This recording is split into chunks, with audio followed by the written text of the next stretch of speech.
Hello and welcome into another episode of Locked On Wolves. Today on the show, it's the post-game pod from the Timberwolves preseason opening victory over the LA Lakers. We'll talk all about studs and duds today, what stood out most about the Timberwolves rotation, and also the performance of some guys that may be in the rotation this year for the Wolves. We'll break it all down next. It's all upcoming. Welcome in. You are Locked On Wolves.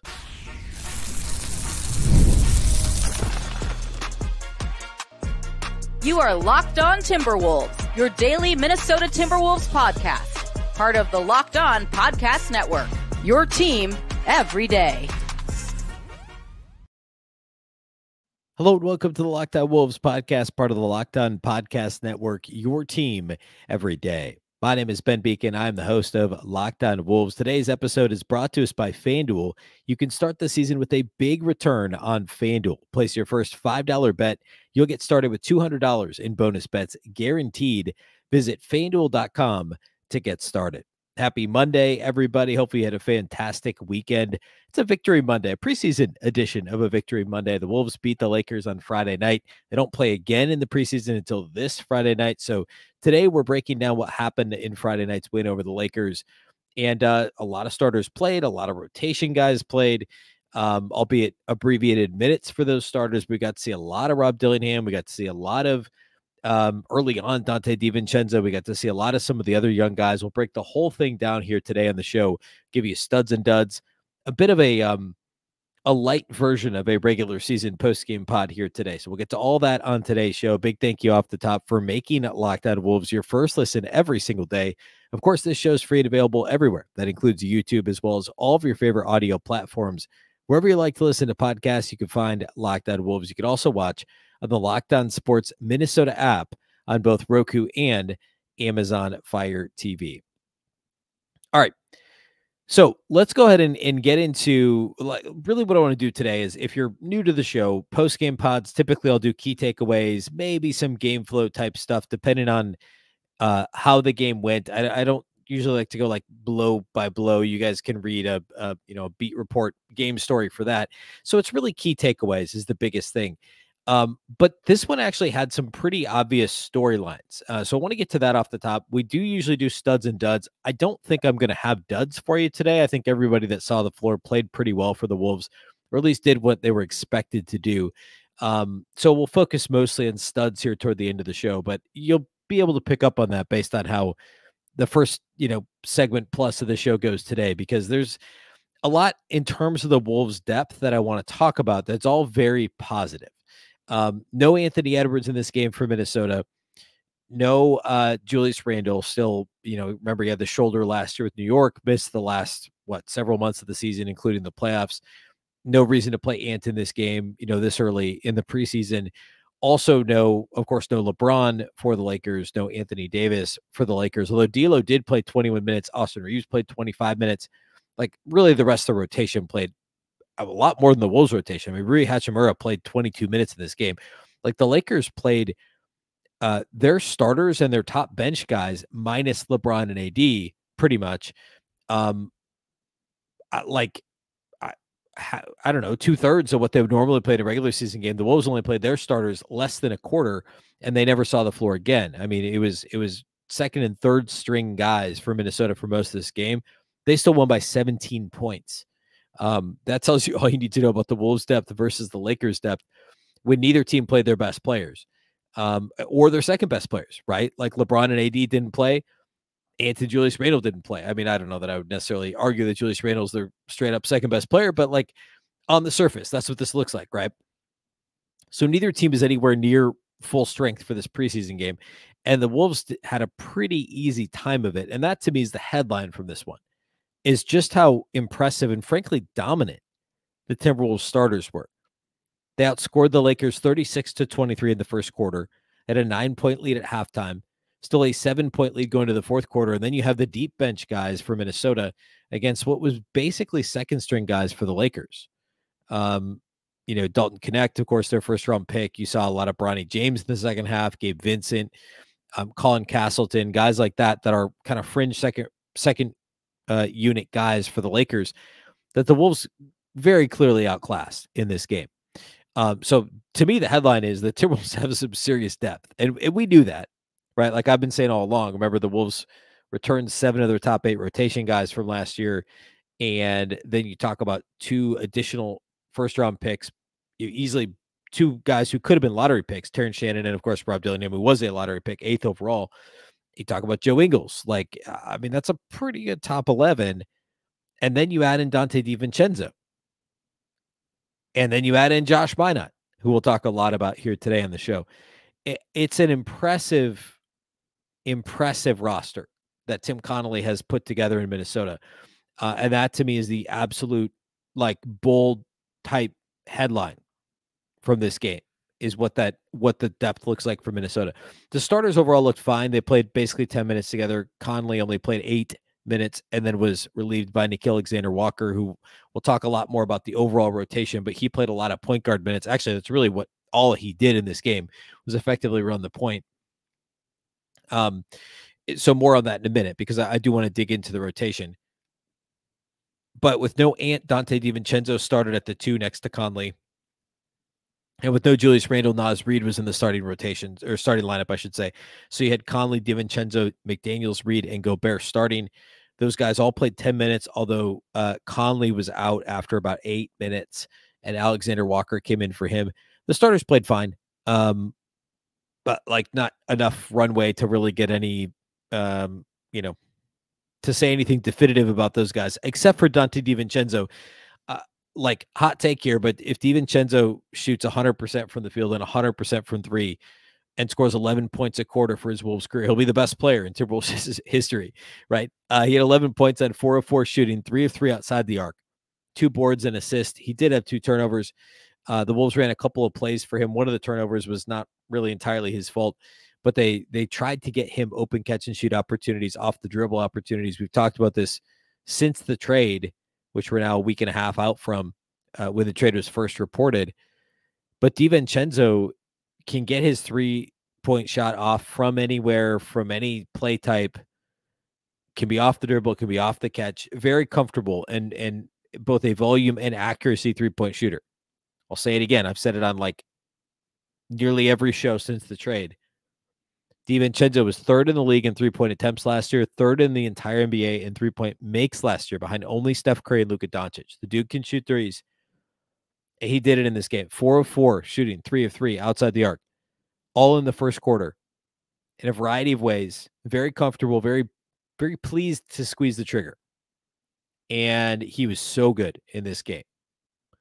Nothing else really notable from the starters. Mike Conley looked good. He looked spry given his how worn down he looked, frankly, last year in the playoffs. Like, good to see him at work and looking healthy, wasn't looking young, but looking healthy and ready to go for the season.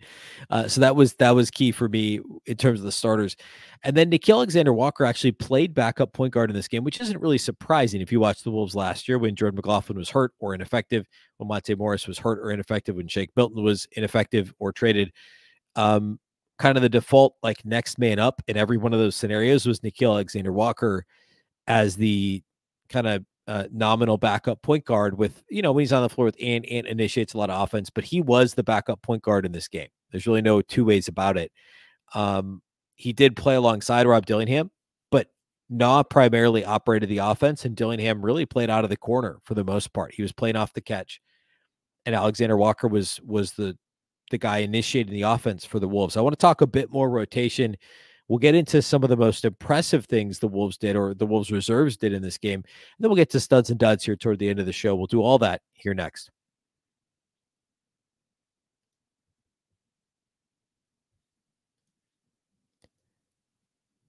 Today's episode of Locked On Wolves is brought to us by our friends over at BetterHelp. The show is sponsored by BetterHelp. What's something that scares you? I mean, share your fears, no matter how big or how small. I mean, like, it's that time of year. We're in October now. Halloween lets us have fun with what scares us. But what about those fears that don't involve zombies and ghosts and things along the lines of Halloween? Therapy is a great tool for facing your fears and finding ways to overcome them, because sometimes the scariest thing is not facing our fears in the first place and holding ourselves back. I've certainly been there before. We've all got things we're worried about or even afraid of that we don't really want to talk about. We don't want to go there. But it's really important to do that. There's a lot of different ways you can go about it. If you're thinking of starting therapy, consider giving BetterHelp a try. It's entirely online. It's designed to be convenient, flexible, and suited to your schedule. Just fill out a brief questionnaire to get matched with a licensed therapist and switch therapists at any time for no additional charge. Overcome your fears with BetterHelp. Visit betterhelp.com/LockedOnNBA today to get 10% off your first month. That's BetterHelp, HELP.com/LockedOnNBA.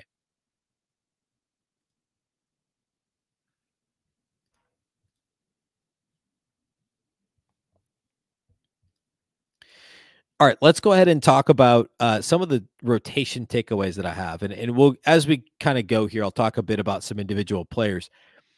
So I mentioned Nickeil Alexander-Walker playing backup point guard. Both Rob Dillingham and Joe Ingles, who both could end up operating a lot of the offense with the second unit. Those guys played off the ball almost entirely. Ingles brought the ball up the floor a couple of times. I think that'll kind of be his role, where like if he gets the board, he'll bring it up the floor. If he's the easy outlet, he'll bring it up the floor. He can kind of play that Kyle Anderson point forward type role. Although last year in Orlando, he had a really high turnover rate, and he's not exactly fleet of foot.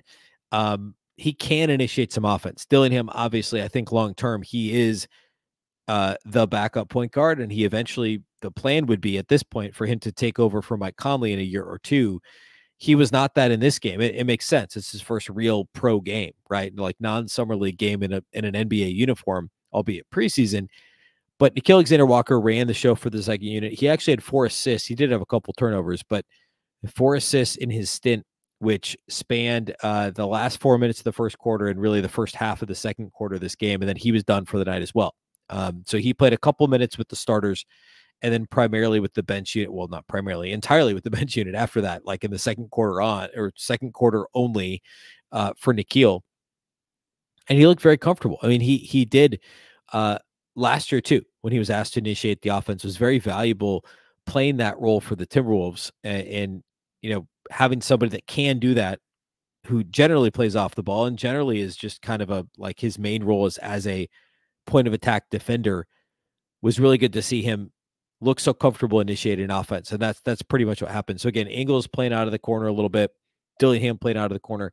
Now, when Dillingham got opportunities, he was ultra aggressive. And we're going to talk a lot more about that. Dillingham was he was not bashful, would be a good way to say that. That's how my grandpa would have said that. Not bashful, not afraid to shoot the basketball when he had it in his hands, and played really well. And we'll talk more about that as the show goes on. That was a key note of mine early on.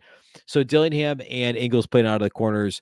Josh Minott played really like with Joe Ingles. He was effectively playing the 3, like those two guys were holding down forward positions together. We saw a lot more of Minott at the 4 as the game wore on, and he actually was more effective at the 4, which is maybe not surprising as the game wore on. When the Wolves were in some smaller lineups, no Ingles, no Gobert, obviously on the floor, and Minott looked very comfortable in that role at the 4. We'll talk more about him too. But rotation-wise, I think what was most notable is what I already mentioned: Alexander Walker running the offense with the second unit. Now, I should also point out Anthony Edwards didn't play with the second unit because Anthony Edwards didn't play at all in this game because it's the first preseason game. That's something we're going to see. We're going to see Ant initiate with the second unit. We're going to see Julius Randle initiate with the second unit, or at least be the primary scoring option. In this case, with neither one of those guys available, it was all Alexander Walker running the show. And that may still be the case, but he's going to be on the floor with either Randle or Ant.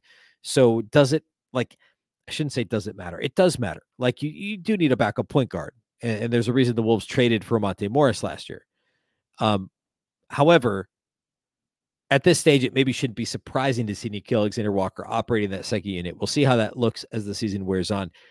I would say beside that, the only other notable thing, like it's no surprise Luka Garza is getting backup center minutes because Nas started and Rudy started, and there's no Julius Randle.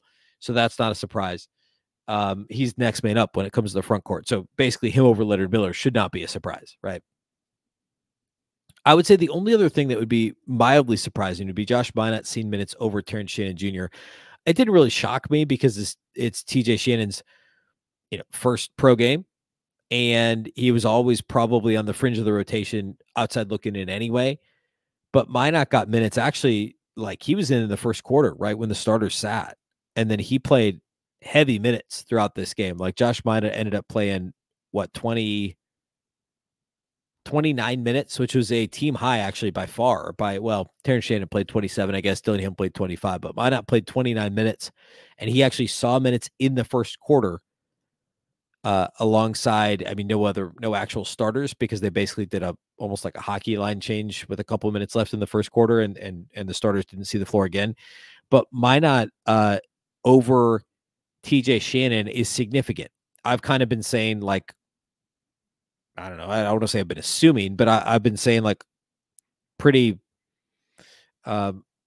I guess I have been assuming, like I've been just kind of figuring like, hey, look, I think what I've been saying mostly of the show is depending on the matchup, whether it's TJ Shannon or Josh Minott or maybe Leonard Miller.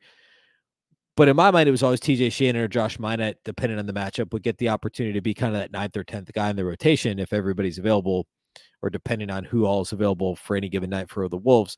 And in this game, it was Josh Minott, who at this point, compared to TJ Shannon, is a veteran, even though TJ Shannon's he's an old rookie, right? He played 5 years of college between Texas Tech and Illinois, and Josh Minott only played a single year at Memphis. So actually, I think Minott's younger age-wise than TJ Shannon, but Minott now in his, third professional season, was great in this game. We'll talk more about him here in a little bit, but rotation-wise, him playing over TJ Shannon, I think, is notable.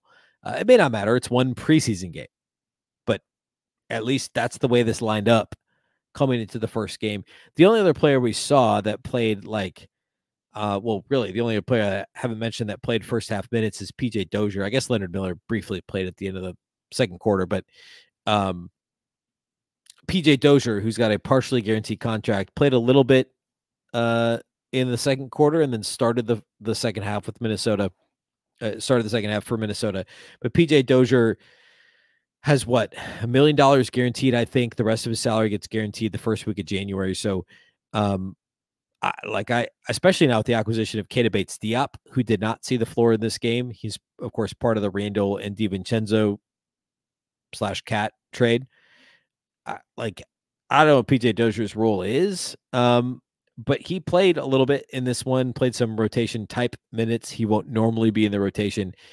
So I don't know that was really necessarily notable at all, but wanted to point that out.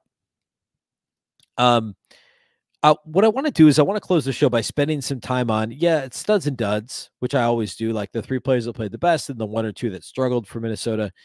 But I want to dig in a bit more on a couple of these guys. So it'll be a bit of an expanded studs and duds because there's some notable performances. Of course, Dillingham, of course, Josh Minott. Those are the 2 that stand out the most.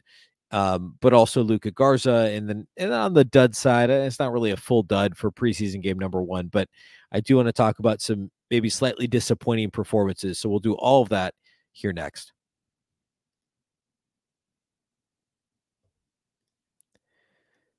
Today's episode of Locked On Wolves is brought to us by our title sponsors at FanDuel. NFL fans, you can start the season with a big return on FanDuel, America's #1 sportsbook. So when you get a hunch in the middle of the game, you can check out the latest stats, view live play-by-play, and so much more on the same page where you place your bets. On Sunday night football, Steelers-Cowboys. I was hanging out with a buddy, and the Steelers live in-game line, it was like Steelers -1.5. He thought it was a great bet. This is a perfect example of the live bet. I didn't love it. I said, I'd rather take Cowboys +1.5 at this point in the game. It was like mid-third quarter, 6-3. Cowboys had the ball.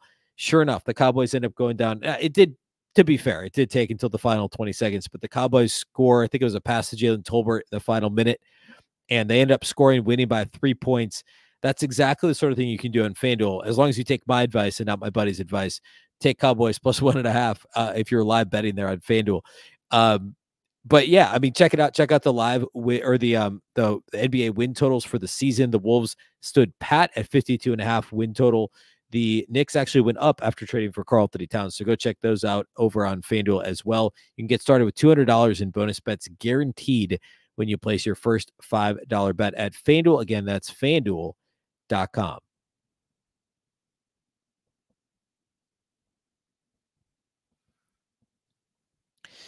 All right, let's close out by talking individual studs and duds. And I alluded to alluded to. I mentioned the performance by Josh Minott, and that to me is the headliner here. And I've loved Josh Minott for a long time.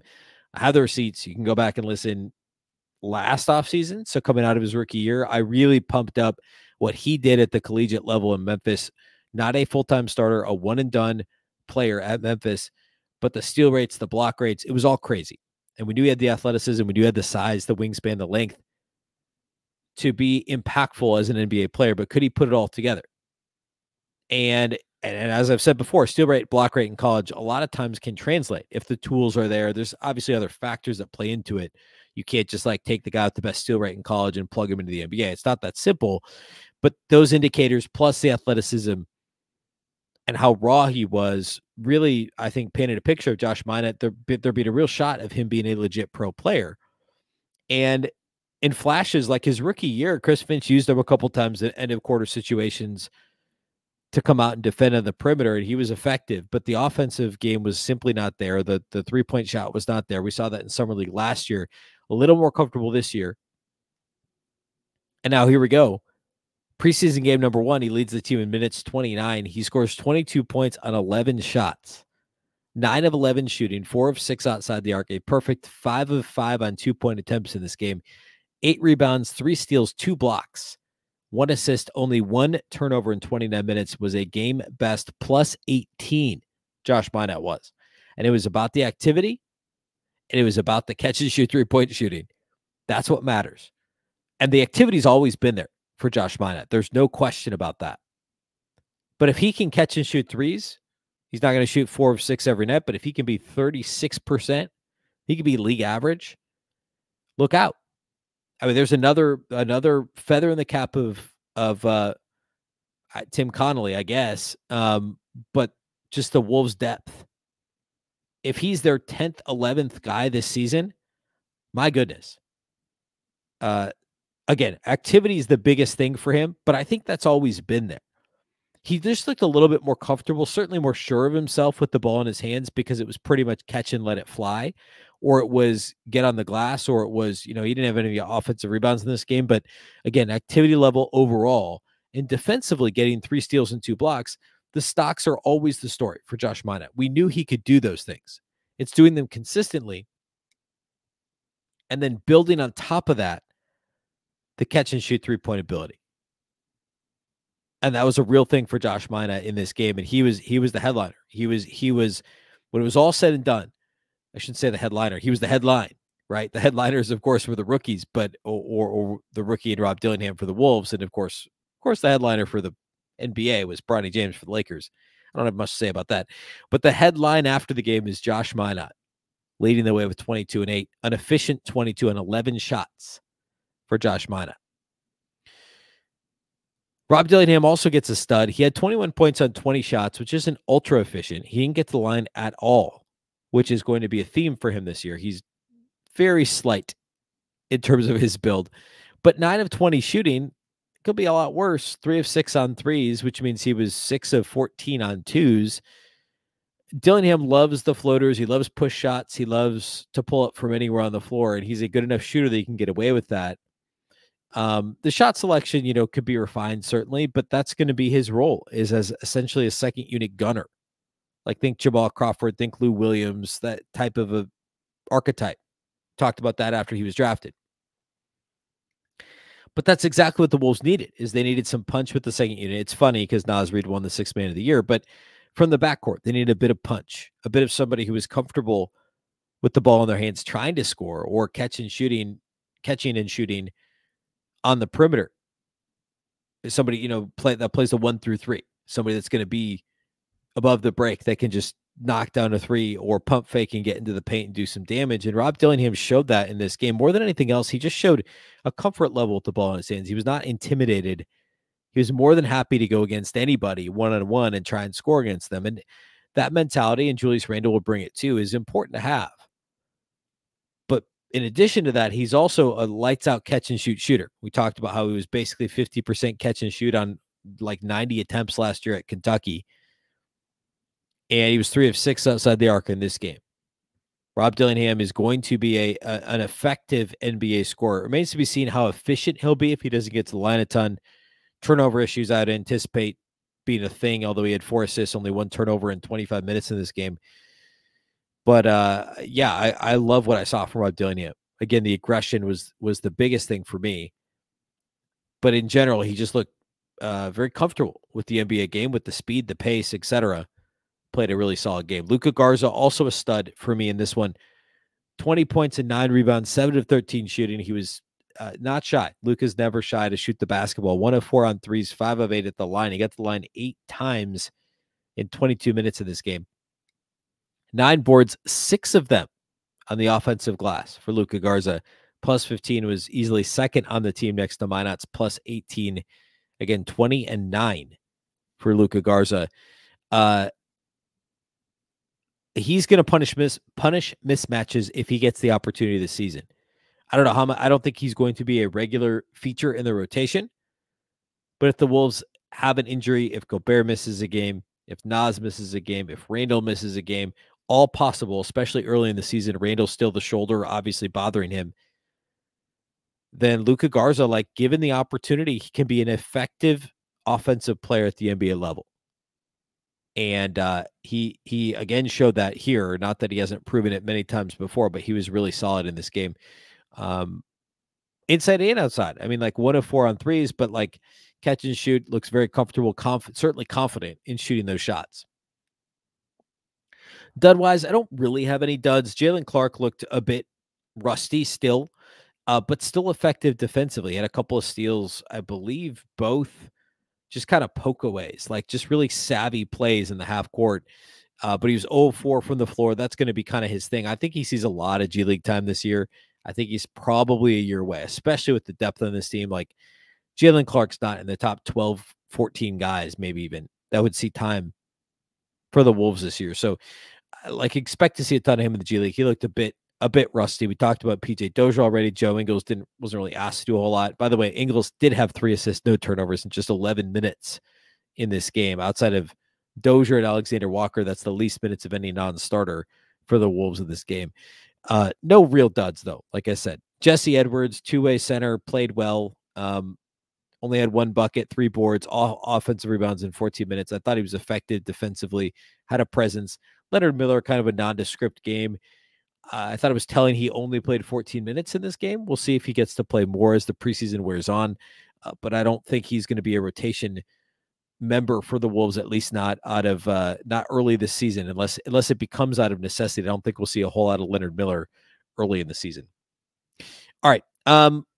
That's all I really got today. I think we'll talk more rotation this week. We'll also get into some player previews. The Wolves don't play again until Friday night. So player preview series, this feels like a good week for it. So we'll get into that. We'll start with the end of the roster. We'll talk 2-way players, what to expect here over the next few days. Well, what to expect for the season, but we'll do the player previews over the next few days. Wolves play again Friday night. And that is, I believe, the game from Des Moines, which is a quote-unquote home game, but obviously not at Target Center. All right, that's all we have for you today here on the show. Big thank you once again for making Locked On Wolves your first listen every single day. This show is free and available everywhere. That includes YouTube, as well as all of your favorite audio platforms. Wherever you like to listen to podcasts, you can find Locked On Wolves. You can also watch on the Locked On Sports Minnesota app on Roku and Amazon Fire TV. And you can follow on X at Locked On T-Wolves and also at Beecken with 2 B's, 2 E's, C-K-E-N. Of course, the Locked On Wolves podcast is part of the Locked On Podcast Network. Remember, the Locked On Network is your local experts on all the biggest stories. Once again, I'm Ben Beecken. This is the Locked On Wolves podcast, and we'll catch you next time.